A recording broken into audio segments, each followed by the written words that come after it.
All right, welcoming Dani Foust to the show. Super excited to have you on the Secrets of Hiring podcast. Welcome, Dani. Yeah, thank you so much for having me. I'm excited to be here.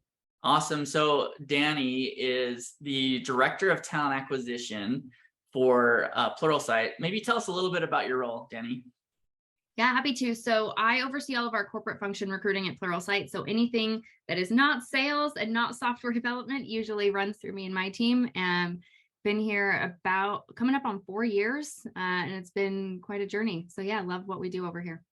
That's awesome. Like you've done a lot of great things at Pluralsight, and then also have a really great educational background. You also have a master's in human resources. Yeah, I did. I got both of my degrees at Utah State University, and my MHR degree has been life-changing. It kind of gives a breadth of knowledge as I come into the TA space. So yeah, that's awesome. Love that. Well, and the question that I do have to ask every guest is your favorite band or singer. So I'm dying to know who it is here. I know you're very musically inclined. And so I do. I love music. This is probably the hardest question to think about, actually, because there's so many. But if I had to pick one, my husband and I fight about this all the time, but I personally think Garth Brooks is the real king of country. Okay. He will get mad. But seen him twice. I think he's a phenomenal entertainer. I grew up on him. So like for me, he's like my number one. So, and is it for you, like, is country like exclusive genre for you in terms of what you listen to? Or you listen Definitely to not. Definitely. I would say it's probably like 50% of mine, but then the other 50 is like I listen to a lot of soundtracks actually. Okay. I love to some of my 90s and 80s. They're like the best time of music in my opinion. So I listen to a lot of things. There's a whole spectrum, but 50% probably country. All right. Yeah. Well, and I know that you are huge into books, and you can see that by your bookshelves on the back wall there. Mm-hmm. And I know you're a huge Harry Potter book fan, but we won't go there. But outside of that, I'm curious to know, like, what's your favorite like business type book that you would recommend to somebody? Good question. I've read a couple that I really like. I'm looking up here because that's where my books are there. I just finished The 4 Obsessions of an Extraordinary Executive, which I really enjoyed that one. But the one I have to call out, I actually can thank Jeremy because it was life-changing for me. I don't know that it's necessarily a business book, but it's called How to Stop Worrying and Start Living. As a recovering perfectionist, that book kind of changed the way that I thought about work and the way that I approach different things. So I would say those two are top of the list.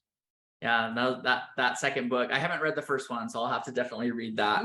Mm-hmm. But the second one is big. Like, I think, especially in talent acquisition, like you worry about everything. Yeah. You worry about your hiring managers, you worry about your candidates, you worry about the business. And you are a perfectionist. You do things very, very well, and then you probably get mad at yourself when you don't do things exactly perfect. But that book is really a life changer in how to stop worrying and start living. So that's awesome. Yeah, love it. Cool. All right. Well, hey, we have three main questions that we ask. We ask questions about candidates, hiring managers, and the recruiting team. So let's get it started. And I'm really curious to get your take on what secrets you would provide candidates as they're going through the hiring process. Yeah, first of all, ditto to what all of your other guests have said, because I think it's most common when you talk to talent acquisition folks, they're going to say, know your why and make sure you're interviewing the company. Because I think we all say it because it hasn't fully sunk in for people yet to realize that they're in control of this. But I'm going to take a little bit of a different turn on this question today. And one of the biggest things that I would add is that humility is your key to success in a hiring process. And you may think that's weird because you're being hired and you're supposed to sell yourself, and everyone tells you that like you are the best when you're going through this, which is all true, but arrogance and ego and a lot of that will actually a lot of times set you back in an interview process. And there is such a thing as quiet confidence. And in my experience, it's a beautiful thing to watch a candidate bring to the experience. You can talk about your accomplishments without making it sound like you're the only reason this succeeded. And a lot of times being able to highlight how you led people to success or how you collaborated is actually going to shine brighter. You can negotiate compensation and advocate for yourself without it coming across as entitled. And I think candidates would be surprised at how often those characteristics are talked about in debriefs with hiring managers and recruiters, because I feel like your skill set is like 50%. And then who you are as a person is the other half of this. They want people who want to learn as much as they want to teach. And they want people who are open to feedback and can improve as they go, who can work with others. So my secret or advice to candidates would actually be humble and kind. So throwing it back to my Country Tim McGraw song right there, I think that can really set candidates apart. Yeah, I love that. I think you're spot on, right? Like it's as a candidate going through, if you are that arrogant person or you're overconfident and you're not talking about, how you bring your team along the journey and how you're helping other people along the way, it's kind of like, do I want this person on my team coming in? Like, maybe not. I want somebody that is going to be a strong partner, a strong team player, that is going to be able to collaborate. That's super important in any team environment. So I love your thoughts on that. Thanks for sharing that. Yeah. Awesome. Okay. Well, let's shift gears to the hiring managers. You and I could talk a lot about hiring managers that we've worked with in the past. Yeah. And the hiring manager plays a really important role in the process. So I'm curious as to, what have you seen hiring managers do really well that helps them be more effective in the hiring process? Yeah. You've also gotten some great answers from previous colleagues and other people that have been on this show. But one thing that I'll add and maybe just dive a little bit deeper on is that hiring takes time and effort, not just from a recruiting partner, but from a hiring manager. The recruiting team is half of the pie, and they can't do their job successfully if you aren't just as invested in this as they are. So taking interviews in a timely manner, maneuvering your calendar around where that can be your priority, getting feedback and debriefing very quickly, and even just making time to sit down with your recruiter to make sure they understand what it is that you're looking for. That takes time, and it can be a really awesome partnership, or it can be really painful. And it's really kind of up to you as a hiring manager what that looks like. But if I can go back to saying this is a pie and you have half of this, your recruiting partner has the other half. So my other piece of advice with this is you have to trust your recruiting partner to do their part. You have to take their input seriously. You have to rely on their expertise. You need to really empower them to do their job well. They may not be as well versed in your specific coding language or understand your world backwards and forwards, right? But they speak to a lot of people every day, and they can tell when someone's not aligned on the other aspects that you've outlined, whether that be culture, whether that be soft skills or leadership. They have an eye to that because all they do all day is talk to people and meet new people. So my secret for hiring managers, I guess, would be allow that 50-50 partnership to flourish, both you holding yourself accountable to that half and empowering and trusting your recruiting partners to do the other half. Oh, that's awesome. Well, and maybe as we shift to the last question around the recruiting team, maybe an initial question related to that is, you how have you, Dani, built that trust with hiring managers to make it successful? Yeah, I think there's two parts that I would say that my team and I have worked really hard on. And the first half is you can't trust someone you don't know.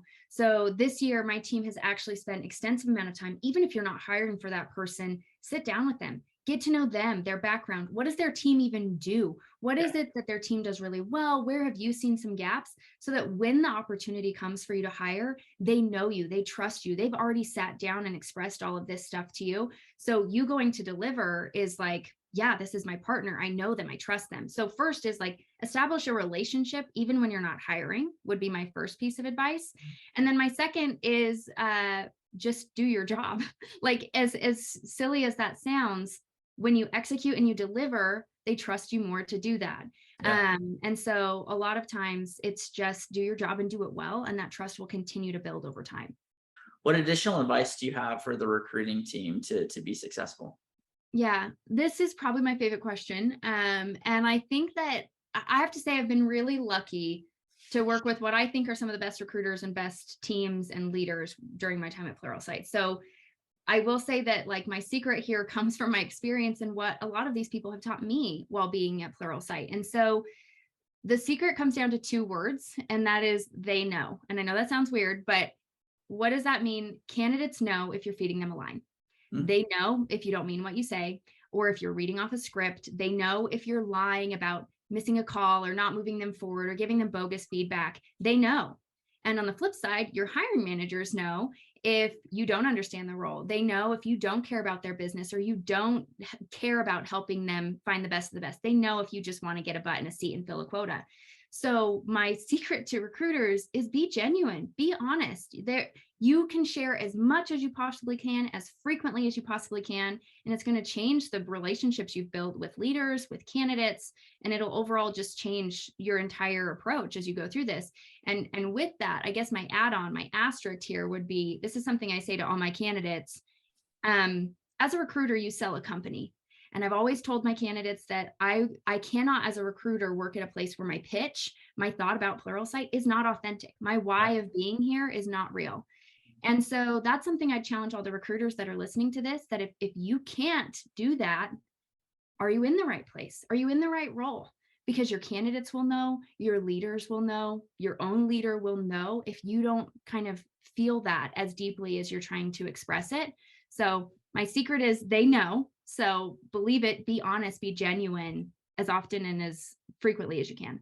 I think that's really great advice, especially what you're saying around the why for a recruiter. It's so important. You and I have talked a lot about creating an emotional connection with candidates, and that's how you do it, by really understanding, like, why are you there at that company? Why do you believe in the company? Where is the company truly going? And people can either feel that you're really excited and passionate about it and can see it, that it's real. But the flip side is also true, that if you're not, and you're not feeling comfortable with, where you're at, then maybe it's time to go somewhere where you should be. So you can have that passion and that why behind it. Totally. Yeah. It's really a moment of self-reflection. You tell candidates all the time to understand their why, but they're asking yours. And if you can't authentically express that, maybe that's something you should, look at. Yeah, I love that. Okay, cool. So my very last question is more specific to you and the superpower that you feel like has most influenced or fueled and powered your career. Yeah. Good question. I think that my superpower in talent acquisition has been around operational excellence. And I'm going to see you nod because you already know where I'm going with this, having worked with me. My mom always taught us to do things right the first time. And that was something, it saves you so much time later than if you have to go back and vacuum again, right? So I've realized in my career how much that focus on detail and execution, it's rare and it's very impactful. And so as a recruiter, that first time can be the difference between filling a role, creating a negative candidate experience. It can be, the difference between building that trust with the hiring managers. And so people might think, operations, talent acquisition, they don't really go together. If any of you have sat in talent acquisition, you realize how married they are and how much the policies, procedures, the practices you put in place as a team are there for a reason. And so for me, especially now stepping into a leader role, it's become even more important for me to lead, with operational excellence and focus on detail and execution, because then I get to walk the walk and I get to hold my team accountable to that standard too. And it continues to trickle down. So for me, operational excellence is something that I really pride myself on, and it's something I really focus on.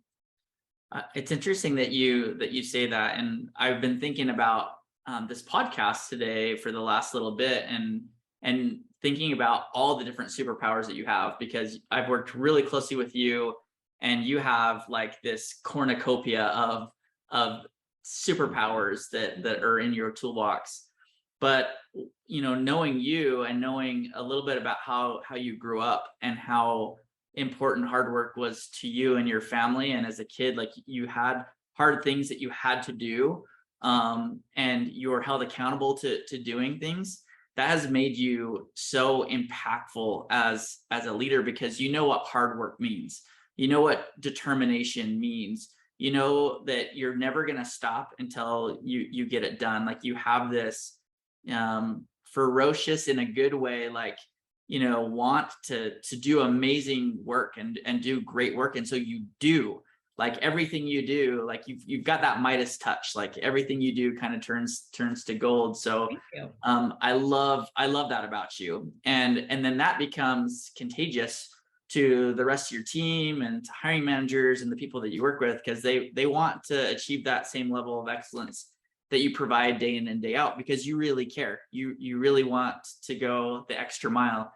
And it was always so much fun working with you and seeing how you continue to grow and progress and take on new challenges and do hard things. And you're not afraid to do hard things. You'll go out and do it. Even if you're like, I'm not quite sure how to do this, I'm going to go figure it out. And you'll go talk to the right people. You'll do the collaboration that we were talking about earlier. You'll go meet with people. You'll have hard conversations. You'll have those crucial conversations, and then you make things happen. But I could always count on you. You'd always deliver. You'd always make things happen. So I could go on and on about this toolkit that you have of all these great skills, but I definitely think a lot of it comes from also just how you grew up. And I don't know, does that resonate with you in terms of? Yeah, absolutely. And I think it's a lot to thank, my parents and the village that raised me and Yeah. good leaders along the way. And I think this is something that everyone, not that I'm perfect at it, but I think that this is something that everyone should really kind of self-assess, because it's not, you didn't say one time that I didn't fail every time I tried one of those things, because a lot of times you're going to get really uncomfortable. You're going to try things and you're going to fall on your face, but you worked 110% to get there, and you learned so much along the way. And then you can, learn from that, get back up and try it again. And I think that a lot of people are so afraid to fail, that they don't try, and they don't, put themselves in those situations and work hard along the way. And so that's something I'm really grateful, again, to your point, to how I was raised, and that's, really fueled my career from there. So How thank do you for saying you? that. Yeah, no, for sure. And like, I guess to kind of add on to that, how do you just go after it and not worry about failing? Because you're right, like you're gonna fail, like everybody's gonna fail, but not doing anything is worse than failing at something, right? So what's your secret there? I'd love to get your thoughts. Yeah. Okay. Well, I wasn't prepared for that. So now I gotta really think on the spot here. How do I do this? You know what? I think a part of it comes from knowing who you are, and knowing, this is going to get a little deep for a second, so I'll apologize for a second, but knowing who you are and being okay with who you are and how people perceive you, and realizing that you can't please everyone. It was very liberating for me as I moved, into that space of life of yeah, I can do things, and I'm going to do them the very best that I can. And I'm going to know that I can't please everyone, and someone's not going to like it. And, it may not look great, A, B, and C, Y, but I'm good with it. And I know that I put in every amount of effort that I possibly could. For me, again, as a perfectionist, if I ever looked back and said I didn't do everything I possibly could have there, that is more painful for me than knowing I did everything possible and someone's upset. Yeah. And so for me, it comes down to a little bit of self-confidence. It comes down to being okay within your own skin, and just the pros and cons of knowing you did everything and knowing you didn't. And so for me, it's always been the latter. That's really great advice. And I think back about certain leaders that I've had throughout my career, and the leaders that have been really helpful for me to allow me to try new things, to try hard things, and be okay if I don't do them exactly perfectly, but that they were there to help give me feedback and coaching, like, hey, here's what I really liked about what you did, and then here's some opportunity, and have that direct feedback. Mm-hmm. I think it's really important to make sure that you have a good leader. Like if you don't have a good leader, then that's another big question for every individual to say, do I stay here? I think there's always something that you can learn from good leaders and from bad leaders, Yeah. for sure, 100%. But I also think that it's really important to where you spend your time and how much you spend your time with a leader that's going to help you, push you, challenge you, help you grow and develop, but do it in a really good way. I think there's great ways to do it, and there's really poor ways to do it. Yeah. And I think I mean, you and I were talking about this before we hit record. And so I think that a lot of times that self-confidence can come when you have a leader that believes in you as much as maybe you don't. Yeah. And you were one of those leaders for me that really kind of took a chance. And even when it was really uncomfortable for me, you'd be like, no, I trust you, make that decision. And I'd be like, don't you want to just tell me what to do? And I think it can be really beautiful when you have a leader that enables you to kind of trust your gut and work as hard as you can and step into places you don't have experience and try new things. But it can be really uncomfortable, and some people shy away from that. So I guess back to the superpower piece, don't be afraid to step into that. Don't be afraid to try new things and give it 110% and do it as right as you possibly can. And if you've got a good leader that has your back, it's going to pay off. Well, Dani, I think your team is really lucky to have such a great leader in you. So thanks for being willing to come on the show and share all of your best practices and advice and your secrets and being vulnerable. It's always great to chat with you. Pluralsight is a special company. I loved my time there, and there's a lot of really great people there. You have an amazing CEO with Aaron Sconard, one of the best that I've ever worked with. For anybody that's looking for careers at Pluralsight right now, where should we point them? Yeah, so Pluralsight/careers. You'll see our careers page, all the things that are important to us that Jeremy just talked about. We're very values and mission driven, so anyone can get on and see what we're all about. And our active job postings are also there. So check that out and reach out to me if you've got any questions. Awesome. Well, hey, thanks so much for being on the show, Dani. Thanks for having me. Wow, that was awesome. Dani Foust is a rock star. Hope you enjoyed the episode. We went really raw. We had a lot of really great content that she provided. So make sure you subscribe, like, leave a comment, and we'll see you on the next episode.